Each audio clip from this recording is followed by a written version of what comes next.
The words hit me like a slap across the face. My own mother, Catherine Blake, looking at me like I was something disgusting she had stepped on. "You're not coming with us," she whispered, her voice cold as ice. "If you show up at this wedding, you'll only embarrass us." My father, Philip, nodded behind her, adjusting his expensive cufflinks. "These are sophisticated, wealthy people, Emerson. Your brother Chase belongs there, not you. At least he runs his own business, You don't do anything important." I stood there in my simple black dress, watching my perfect family prepare to leave without me. Again, they had no idea what I really did for a living. And I had stopped trying to explain long ago. What they didn't know would change everything in just a few hours. Chase walked down the stairs in his $1,000 suit, grinning like he owned the world. "Ready to go meet some real money, Mom?" He glanced at me and smirked. "Sorry, Em. Maybe next time they'll have a kids' table you can sit at." They laughed, actually laughed, at their own daughter. "You know what's funny?" I said quietly, my voice barely above a whisper. "You're right about one thing. I don't belong with people like you." Mom rolled her eyes. Finally, some sense. "No," I continued, feeling something dangerous rising in my chest. "I don't belong with people who are cruel to their own family, people who measure worth by bank accounts, people who lie to cover up their own shame."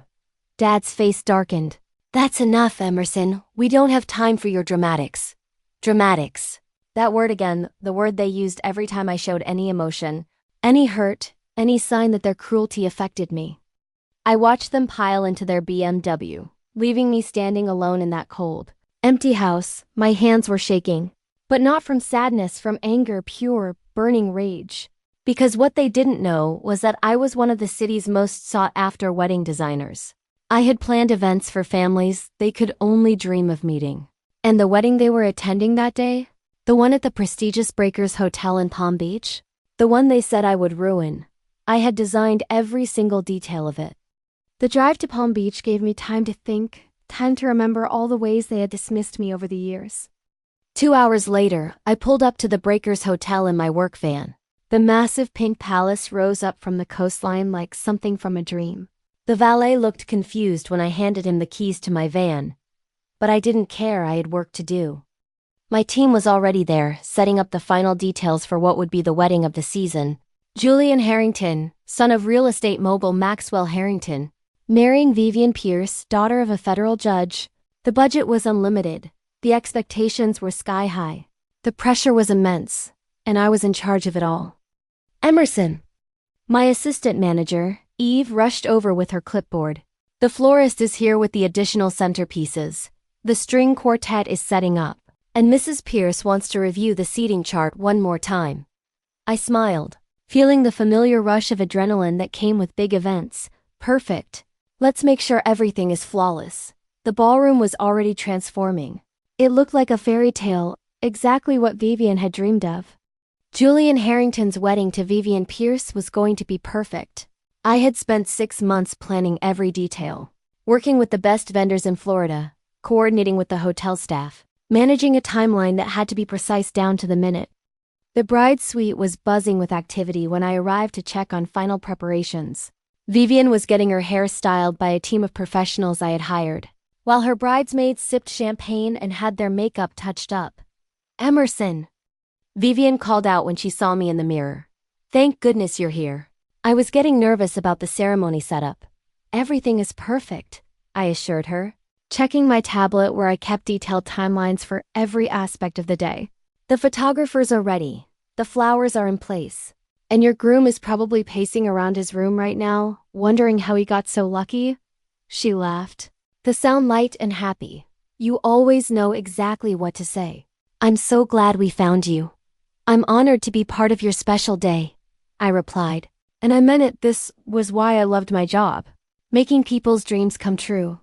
Creating moments of pure joy and beauty. Over the years, I had learned that weddings weren't just about flowers and music and pretty dresses. They were about love, commitment, family coming together. They were about creating memories that would last a lifetime. It was important work, meaningful work. Too bad my own family couldn't see that. I spent the next hour coordinating with vendors, checking every detail twice. The musicians were warming up. playing soft classical pieces that would transition into the processional. The catering staff was preparing the cocktail hour setup. The photographers were testing their equipment and scouting the best angles. Everything had to be perfect, not just because the Harringtons were paying me well, but because Vivian and Julian deserved perfection on their wedding day. As guests started arriving for the 5 o'clock ceremony, I made sure to stay behind the scenes. This was their day, not mine. I coordinated with the musicians, double-checked the catering timeline, and made sure the ushers knew exactly where to seat each family. The guest list read like a who's who of Florida society. Politicians, business leaders, celebrities, old money families whose names were on buildings and scholarships. And somewhere in that crowd were my parents, probably impressed by the glamour and luxury, having no idea that their worthless daughter had created it all. That's when I saw them. My parents walked into the ballroom like they owned it, Mom's head held high, her pearl necklace catching the light from the chandeliers. Dad looked distinguished in his tuxedo, the one he wore to all the important events in his social circle. Chase followed behind, already eyeing the champagne being served during cocktail hour. He looked handsome and confident, everything a successful young man should be. They fit right in with this crowd. They belonged here in a way I never felt I did growing up. My stomach dropped. I ducked behind a pillar, heart racing, suddenly feeling like a child again. Like the little girl who was never quite good enough, never quite right, never quite what they wanted me to be. Emerson? Eve appeared beside me, looking concerned. Is everything okay? You look pale. Fine, I whispered, trying to steady my breathing. Just family issues. She looked confused but nodded. Eve knew I rarely talked about my family, but she was professional enough not to pry. The bride is ready for the outdoor photos. Should we start the pre-ceremony session? The hotel's oceanfront terrace was breathtaking. Palm trees swayed in the gentle breeze, and the Atlantic Ocean stretched endlessly toward the horizon. The late afternoon sun cast everything in golden light, perfect for the romantic photos Vivian had requested. Vivian looked like an angel as we stepped outside, her dress flowing behind her like something from a fairy tale. The designer gown I had helped her choose fit perfectly, the intricate beadwork catching the light with every step. You're amazing at this, she said softly as I arranged her train for the photographer. I feel like a princess. You look like one too, I replied, meaning every word. The photographer Noah was one of the best in the business. I had worked with him on dozens of weddings, and he knew exactly how to capture the magic of each moment. Perfect, Vivian, he called out, snapping photos as she posed near the stone balustrade. That's when I heard the gasps behind me. I turned around slowly, my heart hammering against my ribs like a trapped bird. My parents stood there on the terrace, mouths hanging open, staring at me like they had seen a ghost. They had obviously come outside to explore the hotel grounds during cocktail hour. What is she doing here? Mom whispered to Dad, but her voice carried in the ocean breeze. Chase looked confused, his champagne glass halfway to his lips. What are you? Before I could answer. Before I could explain or run away or hide behind another pillar, Mr. Harrington appeared beside us with his usual commanding presence. Vivian, you look absolutely radiant, he said, beaming with the pride of a father whose son was marrying his dream girl. Then he turned to me, his voice warm with genuine appreciation. Miss Blake, this is perfect, exactly what we wanted. You've done an incredible job. The color drained from my parents' faces. I watched them process what they were seeing. Their daughter, the one they were ashamed to bring, standing there in a professional capacity, being praised by one of the most powerful men in Florida. Mr. Harrington continued, his voice loud enough for everyone nearby to hear. I've been telling everyone about you tonight. The best wedding planner we've ever worked with. Worth every penny of that 6-figure fee. 6 figures. The words hung in the air like a bomb that had just exploded. I watched my father's eyes widen, his face going pale. Mom grabbed Chase's arm for support, nearly spilling his champagne. 6 figures. More money than Chase made in 2 years running his struggling marketing company. Thank you, Mr. Harrington, I said calmly, my voice steadier than I felt. I'm just happy Vivian and Julian are getting their perfect day. My parents stood there in shock, processing what they had just heard. Their worthless daughter, the one they were ashamed of, the one who didn't do anything important. had just been praised by one of the wealthiest men in Florida, and he had paid me more money than they probably made combined. The photographer continued shooting, capturing Vivian's radiant smile as she posed with the ocean behind her. But I could feel my family's eyes on me, could sense their confusion and growing realization. "Should we get some photos with the bridal party now?" Noah asked. "Of course," I replied, grateful for the distraction. "Let me go get the bridesmaids." As I walked past my parents toward the hotel entrance, I heard Mom whisper urgently to Dad, "Did he just say 6 figures?" Our Emerson. Now I was theirs again. The ceremony was everything Vivian had dreamed of and more. The vows were personal and heartfelt. Julian promised to love Vivian through all of life's adventures, to support her dreams, to be her partner in everything. Vivian promised to stand by his side, to build a life filled with laughter and love, to create a family based on respect and joy. It was beautiful, perfect, exactly what love should look like. During the ceremony, I noticed my parents looking restless, whispering to each other and glancing around the room. They looked uncomfortable, out of place in a way that surprised me. Usually, they thrived in social situations like this, but tonight felt different. Tonight, they were the ones who didn't belong. Mr. Harrington noticed their discomfort too. During the ring exchange, he walked over to where they were sitting, his expression concerned. "Is everything all right?" he asked quietly, leaning down so as not to disturb the ceremony. My parents straightened up, putting on their fake smiles that I knew so well. "Oh yes, everything is wonderful," Mom gushed in the whisper voice she used when she wanted to sound sophisticated. "Such a beautiful ceremony." "I'm glad you're enjoying it," Mr. Harrington replied. "The wedding planner really outdid herself, don't you think?" "Miss Blake is truly exceptional."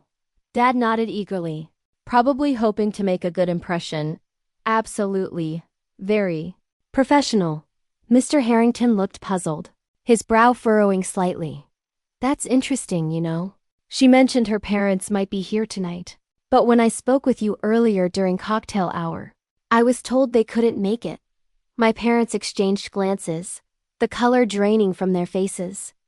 "I'm sorry," Mom asked weakly. "Your daughter, the wedding planner.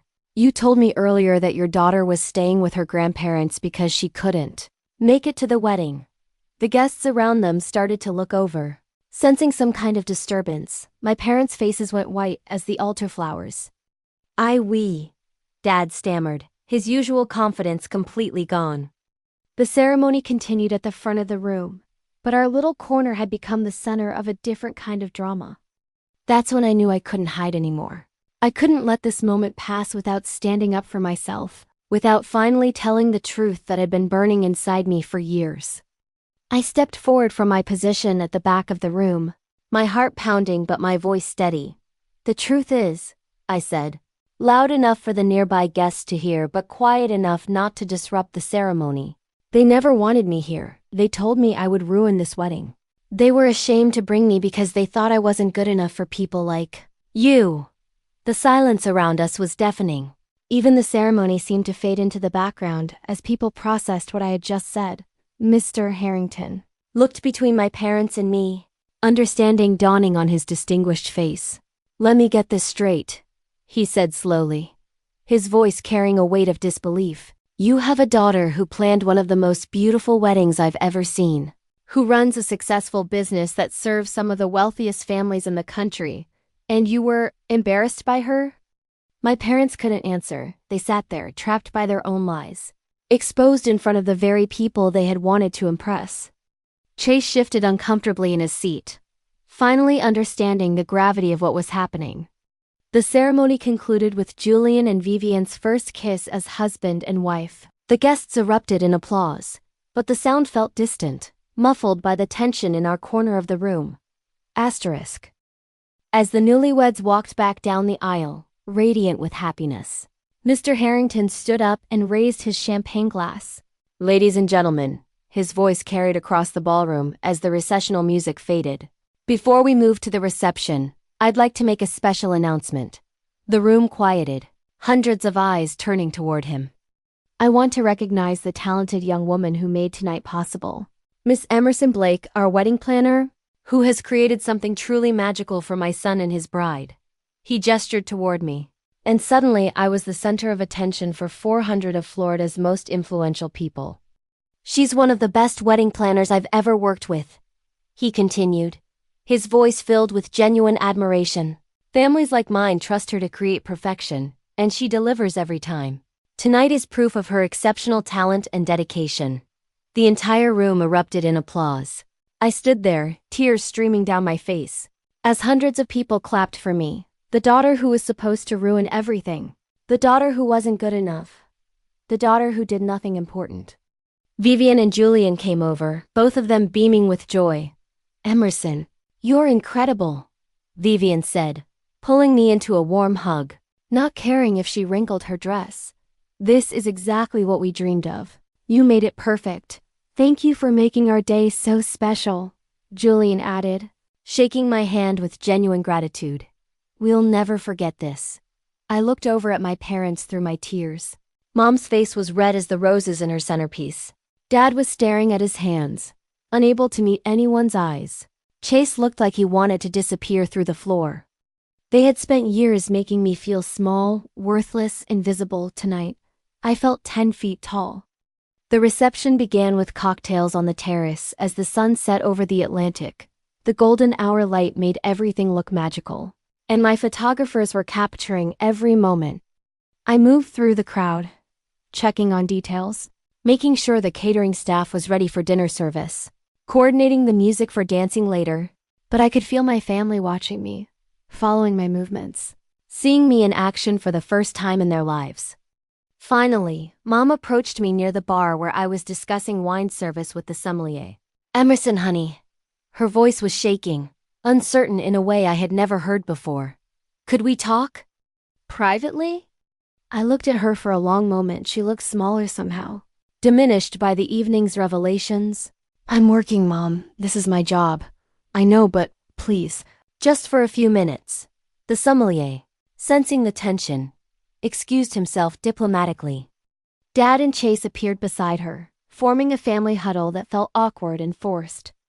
"Emerson," Dad started, his voice lacking its usual authority.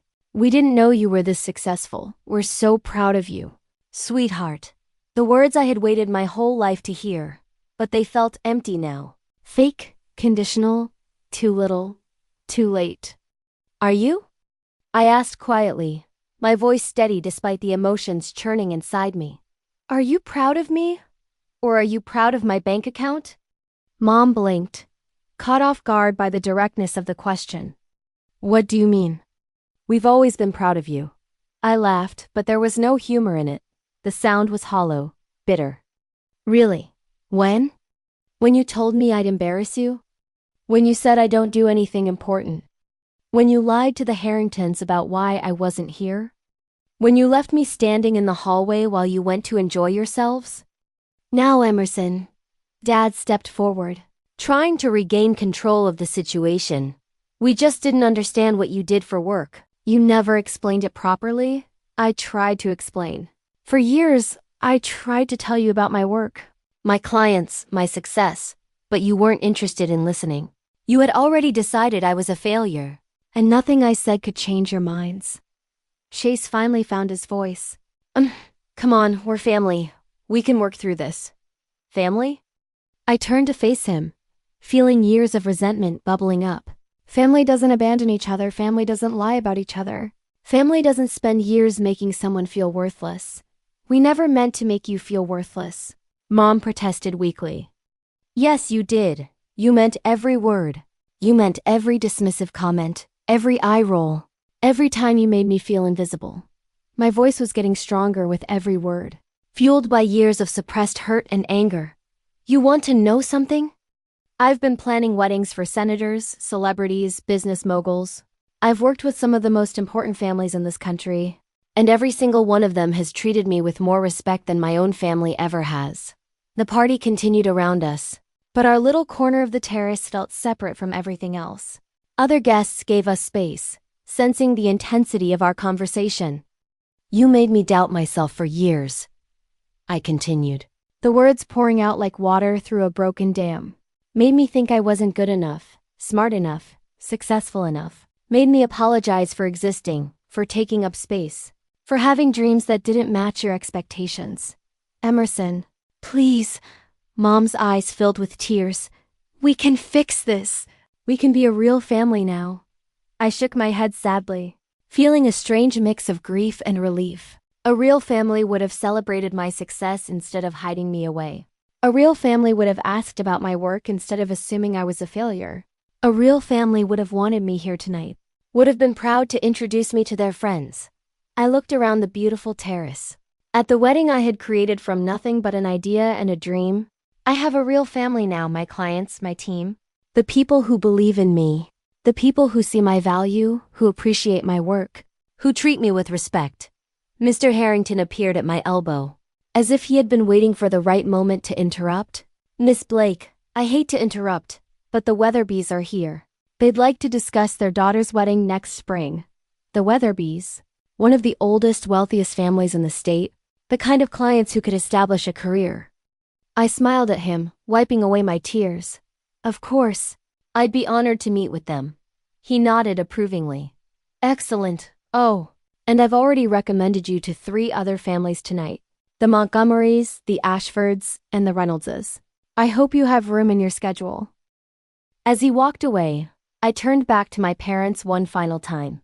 I'm done, I said quietly, but with absolute finality. I'm done being your disappointment. I'm done being your secret shame. I'm done being invisible. What does that mean? Chase asked, though I think he already knew. It means I'm moving out of the family house. I'm buying my own place, building my own life, living on my own terms. Emerson, Dad started, reaching toward me. I'm done being the daughter you're ashamed of, I said, stepping back. From now on, I'm just going to be successful, with or without your approval. I straightened my shoulders and looked each of them in the eye one final time. If you'll excuse me, I have work to do, important work. The kind of work that matters to people who matter. The rest of the evening passed in a blur of activity and triumph. I met with the Weatherbys, who were charming and eager to work with me for their daughter's spring wedding. Mrs. Weatherby had attended 3 weddings I had planned and had been waiting for the right opportunity to hire me. Your reputation precedes you, dear, she said warmly. Everyone says you're the best in Florida. I coordinated the cake-cutting ceremony. The first dance was perfect. I managed the bouquet toss, the garter ceremony, and the final send-off as Julian and Vivian left for their honeymoon in Tuscany. They were glowing with happiness, already planning their new life together. Every detail was perfect, every moment was captured, every dream was fulfilled. As the last guests filtered out around midnight, Mr. Harrington found me supervising the cleanup. Miss Blake, he said, his voice warm with gratitude. I can't thank you enough. This was everything we hoped for and more. It was my pleasure. Mr. Harrington, congratulations on your son's wedding. He and Vivian are perfect together. He paused, looking thoughtful. I hope you don't mind me saying this, but I couldn't help but overhear some of your conversation with your parents earlier. My cheeks burned with embarrassment. The last thing I wanted was for my family drama to overshadow the wedding. I'm so sorry about that. Family issues shouldn't happen at someone else's celebration. He held up a hand, stopping my apology. Nonsense. What I heard was a young woman standing up for herself, defending her worth, refusing to accept less than she deserves. That takes courage. He reached into his jacket and pulled out an envelope. A little bonus for excellence above and beyond. And Miss Blake? Yes, sir. Some families are born, others are chosen. Choose wisely. I opened the envelope later, alone in my hotel room after the long day was finally over. Inside was a check for $50,000 and a handwritten note. For the best wedding planner in Florida, you deserve better than people who can't see your worth. Harrington, I cried then. Happy tears, sad tears, angry tears, relieved tears. All mixed together in a storm of emotion that had been building for 25 years. Tears for the little girl who never felt good enough. Tears for the young woman who kept trying to earn love that should have been freely given. Tears for all the years I had wasted seeking approval from people who were never going to give it. But mostly tears of relief. Relief that the pretending was over. Relief that the truth was finally out. Relief that I was finally free to be myself, to value my own worth, to build a life on my own terms. 6 months later, the house is perfect. A beautiful colonial in Coral Gables with white columns and a wraparound porch. Gardens where I test flower arrangements, and a home office where I meet with clients who appreciate my work. My business has more than doubled since the Harrington wedding. Word spreads quickly in wealthy circles, and I now have a waiting list that extends 18 months into the future. I've hired 3 additional assistants and partnered with a luxury event planning firm in New York. Success tastes different when it's built on your own terms. Sweeter, more satisfying, more real. Mom sends cards sometimes beautiful.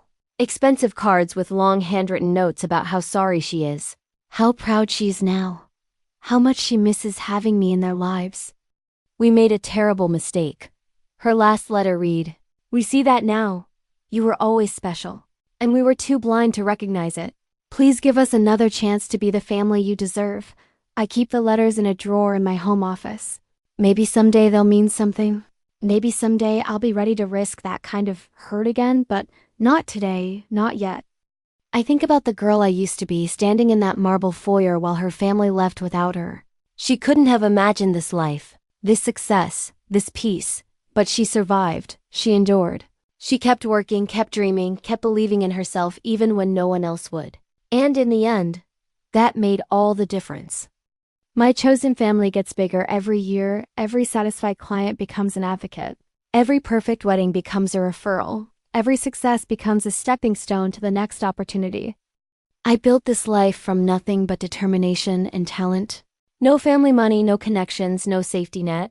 Just me, my vision, and an unshakable belief that I deserved better than the crumbs they offered. And I was right. I deserved everything I have now, and everything that's still to come.